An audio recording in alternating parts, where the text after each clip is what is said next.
humanitarian needs, unfortunately, on the rise at the same time as we are looking at the fall and the winter arriving. So unfortunately, not a lot of good news about the situation inside Ukraine. And so from people working on the ground with your teams, and of course we understand a vast response from volunteers, from the Red Cross societies there, what have they been able to tell you about the situation on the ground, about the humanitarian needs? So, I mean, the humanitarian needs are, as I said, they're enormous because they are both in terms of food and fuel and access to a decent place to stay, you can say, for the people that are on the move. And that goes both for within Ukraine and the neighboring countries. So for us, it is an extremely complex crisis, and the response we have to provide is at very large scale. Continues to be a dynamic environment. Because the conflict is, as you also are saying, it's still active, and people continue to be on the move to find the best solutions for themselves and for their relatives. Talking about it being active, when it comes to occupying forces, have you been able to get the aid in that you need to people who need it? Have you faced resistance from them? Have you been able to treat the people who are wounded or who have health needs? So caring for health is an essential part of our services, and we have to care both for the wounds that are visible, but also the invisible wounds.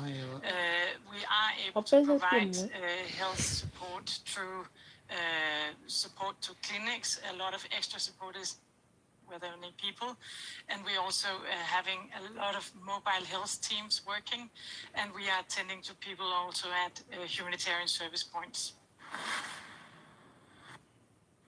More than 600 children from Ukraine are on vacation in summer camps in Greece.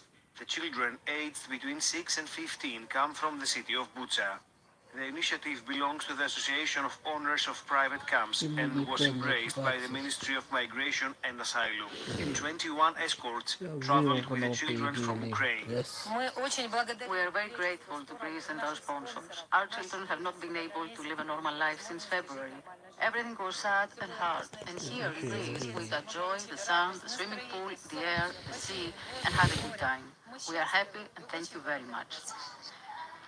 Children are accommodated in 6 camps in North Greece, in Peloponnese, and in the region of Attica, about 40 minutes from Athens. During their vacation, the children are riding horses, learning archery, learning how to climb and swim in the camp's pools. Our goal is to make them forget the war in Ukraine. I don't know if that's possible, but we are doing the best we can. We want children to get familiar with and love the camping lifestyle. They are making new friends, and we hope that they will stay in touch with their new buddies when they go back home. Most of the children do not speak English. Ukrainian and Russian-speaking translators help with communication. For 4 summers now, Vasilis Totos has been working as a group leader in children's camps. For the first time, he is not able to speak directly to the children, and it is the first time that the children of his team have experienced the horrors of war. Communication is not easy, we don't speak their language. Yet with the help of translators we manage to get along and get closer. Some children remember moments from the war. They get emotional, upset, and some burst into tears. Fortunately, this lasts briefly. Soon they find their spirit and return to the sports they love so much. In a few days, these children will return to their homeland. The same does not apply for tens of thousands of Ukrainian refugees who came to Greece with the hope of staying for a few months. No one knows when or if they will return. Apostolos Staikos, Euronews, Athens.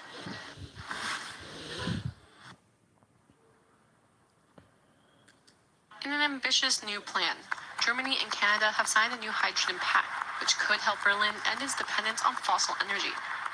The deal could see exports of green hydrogen across the Atlantic, with the first shipment setting off as early as 2025. Germany attempts to completely move away from Russian gas by 2024, and reach net zero carbon emissions by 2045.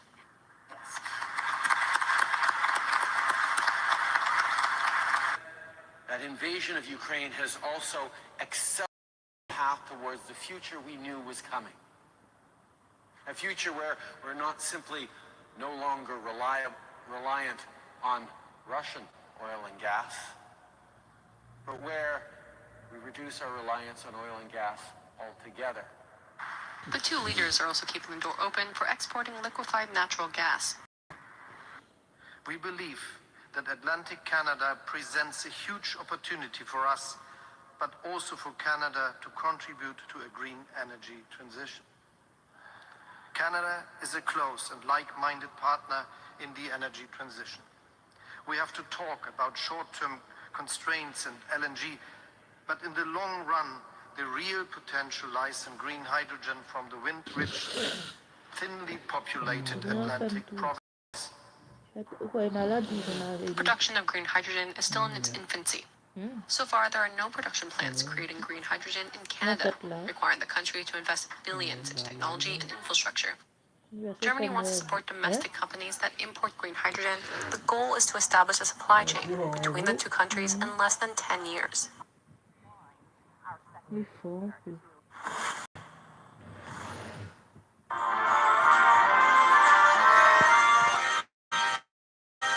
What is it about Doris Day that still captures the hearts of the world? The bouncy, fresh-faced singer is widely considered one of the best voices of the 20th century.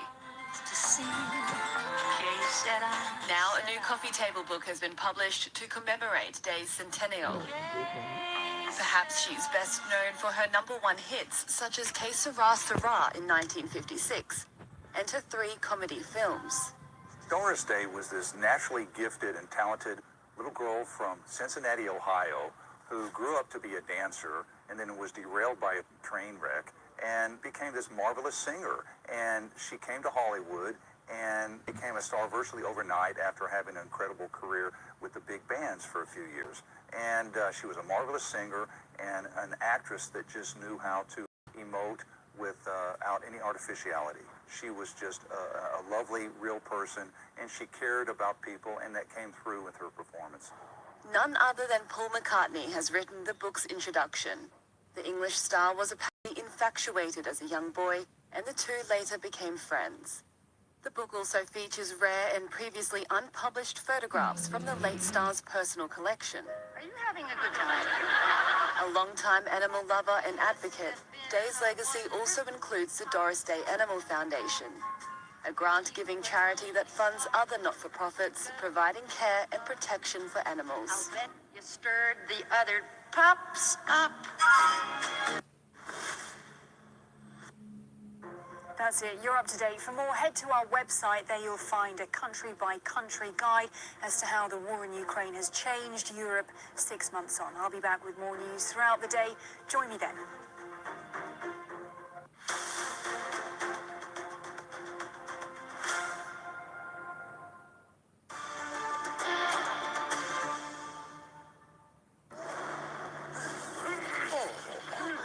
How about a spark of inspiration? Oops! Let's get this thing rolling. Ta-da! Try that on for size. Yeah. Level up in Forge of Empires. Play now for free at FOE.tv or download the app. On the 1st and 2nd of September 2022, a global conference to rebalance our world, calling the Purpose Generation, Planet for People for Peace. Estoril Conferences.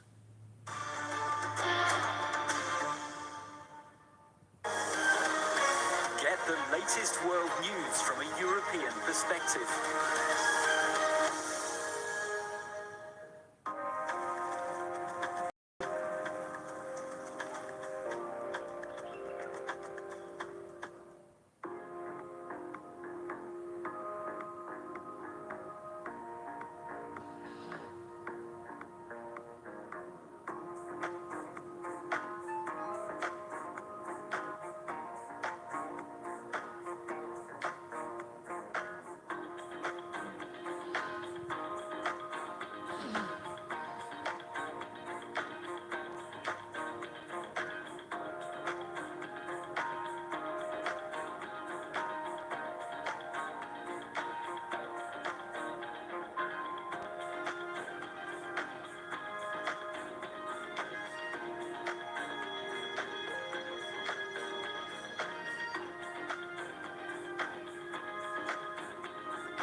This is Euronews Now. I'm Helena Humphrey. Here are your top stories. On August 24th, we say Happy Independence Day, Ukraine. During these 6 months, we changed history, changed the world, and changed ourselves. President Zelensky's Independence Day message 6 months into the war.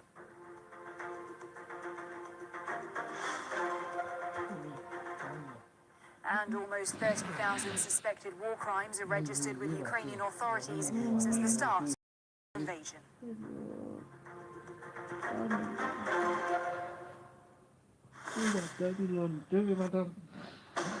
Ukraine's 31st Independence Day celebrations also marks exactly 6 months since the Russian invasion began.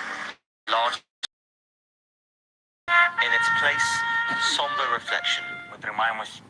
We're holding on for 6 months. It's difficult for us, but we clenched our fists fighting for our fate.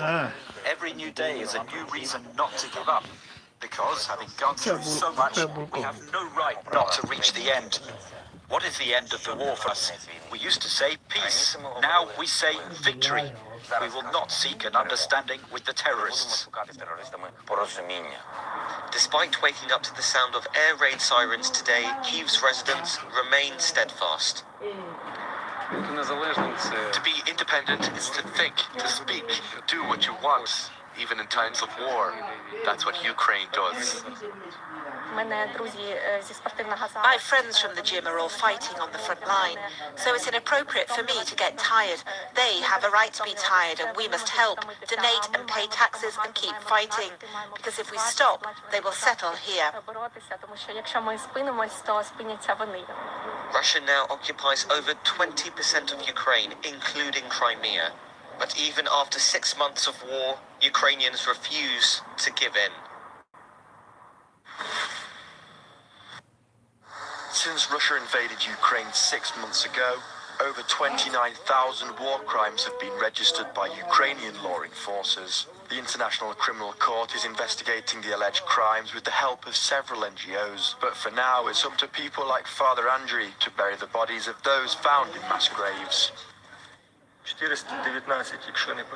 419 people were killed by shelling, dying of violence and not of old age. There were several mass graves. The largest one was next to the church. This grave contained 116 people, including 30 women and 2 children. But there was only one mass grave. A town on the outskirts of Kyiv, Bucha is just one of the sites across the country where mass graves have been found. In the aftermath of the discovery, international forensic teams and experts were sent to assess the findings. But for now, no one has been held accountable for the crimes.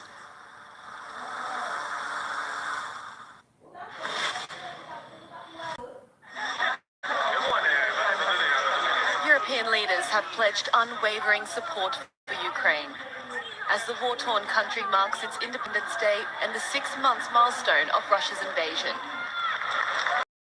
In tribute to the sacrifices and courage of its people and promising to keep with weapons. Europe united in freedom and democracy is much stronger than Russia's backward imperialism. Dear Ukrainians, your country will drive away the dark shadow of war because it is strong and brave, because it has friends in Europe and all over the world. We are proud to be your friend today in our common future. Poland's president was in Kyiv a day earlier and has criticized some EU countries for not doing enough. The UK leader recorded a message of hope. Congratulations on the 31st anniversary of Ukraine's Declaration of Independence. In Vatican City, Pope Francis renewed his prayers for Ukraine, imploring both Moscow and Kyiv to find peace. And NATO's chief Jens Stoltenberg has paid tribute to the lives lost in the war so far, reminding the world of the greatest crisis for Europe's security since World War II.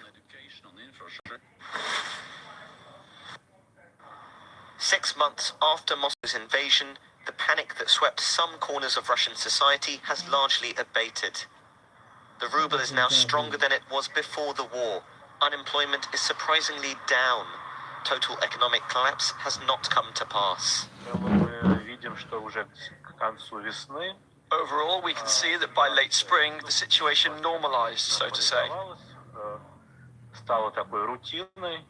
It became a routine that military actions are happening somewhere, but they don't affect most people. People adapt to the new economic situation. Deflation replaced inflation. Business and leisure is now much more Russian-focused, as Moscow's trade and travel links with the West were scuppered due to sanctions. I started traveling abroad less, traveling more around Russia. That's the main thing that has changed in the past 6 months. There's more work, more money, hopefully. In fact, all my life I dreamed of going to an internship in Europe as a pastry chef. Unfortunately, they don't give visas, they don't give diplomas, and unfortunately, it didn't work this year. I hope everything will change, everything will get better next year. From looking at present-day Moscow, it would appear as if there were no war at all.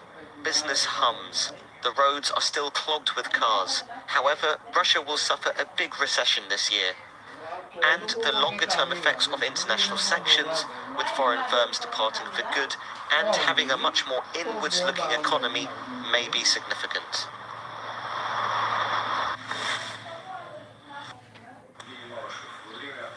The independent Russian news website Meduza is reporting that the anti-war politician and former mayor of Yekaterinburg, Yevgeny Roizman, has been arrested on charges of discrediting the military. The Latvian-based outlet says he could be facing 5 years in prison. The report said police detained Roizman on Wednesday morning. Video uploaded to social media purported to show police officers raiding his home. Meduza went on to say that the former mayor's lawyer told another news website that they only found out about the arrest of his client from the media. Roizman has been an outspoken critic of the invasion of Ukraine and has already been fined 3 times by authorities for criticizing Russia's armed forces between March and April. Meduza said first-time offences are treated as misdemeanors in Russia, but that repeat violations can result in criminal charges and a maximum penalty of 5 years jail.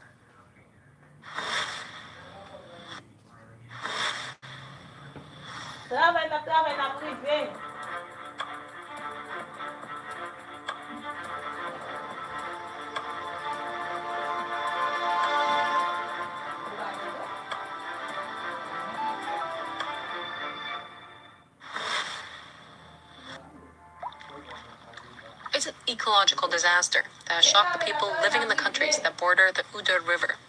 And while the deaths of thousands of fish is still a mystery, some clues are starting to be revealed, possibly shining a light into the reasons behind their deaths. Satellite imagery has detected increased chlorophyll concentrations in the river that runs along the German-Polish border, suggesting an algae bloom, which in turn can cause oxygen deficiency. Increased salinity has also been measured. Brandenburg's environment minister also reported elevated pesticide levels, which the Polish side denies. In contrast, Poland's water authority reported 282 unauthorized wastewater inflows into the river. There are several organic and inorganic substances that may be responsible. It really seems to be a chemical cocktail. None of these substances alone has led to the fish kill, according to our findings so far. At the end of July, the first signs that the fish were dying were discovered in Poland. German authorities have accused the neighboring country of waiting too long to inform them of the deaths, making it difficult to investigate the cause. Nearly 200 tons of dead fish have been removed from the river so far.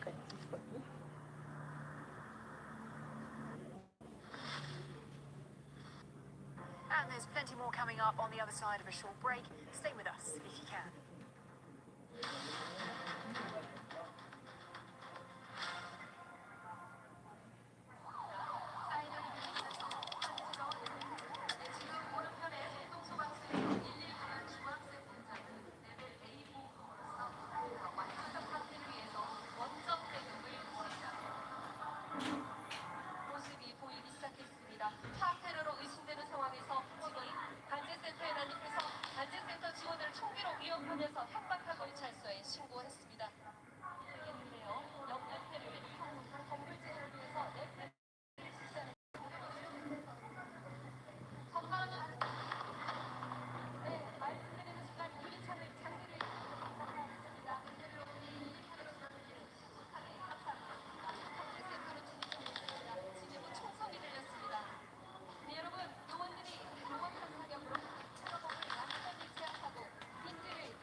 Traditional methods of fishery and aquaculture can provide more than just fresh local seafood.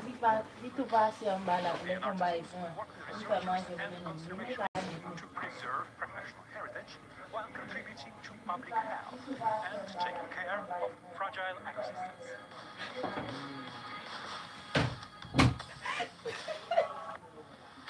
That's on Ocean this week on Euronews and Euronews.com.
Welcome back. You're watching Euronews now. Let's check in with some of the other stories making news at this hour. On the 24th of February of this year, Russia launched a full-scale invasion of Ukraine, and 6 months on, Russia's killed thousands of Ukrainians, destroyed homes and infrastructure, cut off power, water, and access to aid. Some places have been plunged into the depths of humanitarian crisis, with at least 17 million people needing help. Well, to look at the situation in more detail now, I'm joined by Birgitta Bischoff-Ebersen, the International Federation of the Red Cross and Red Crescent Society's Regional Director for Europe. Birgitta, thanks so much for being with us on a particularly important moment in this conflict as well. We know that there are still people trapped in the hostilities of this war, particularly in the east of Ukraine, in places like Donetsk, for example, other places under Russian occupation. What do we know about the humanitarian situation in places like that? Have you been able to assess that? I was in various meetings with the Director General of the Ukraine Red Cross yesterday, and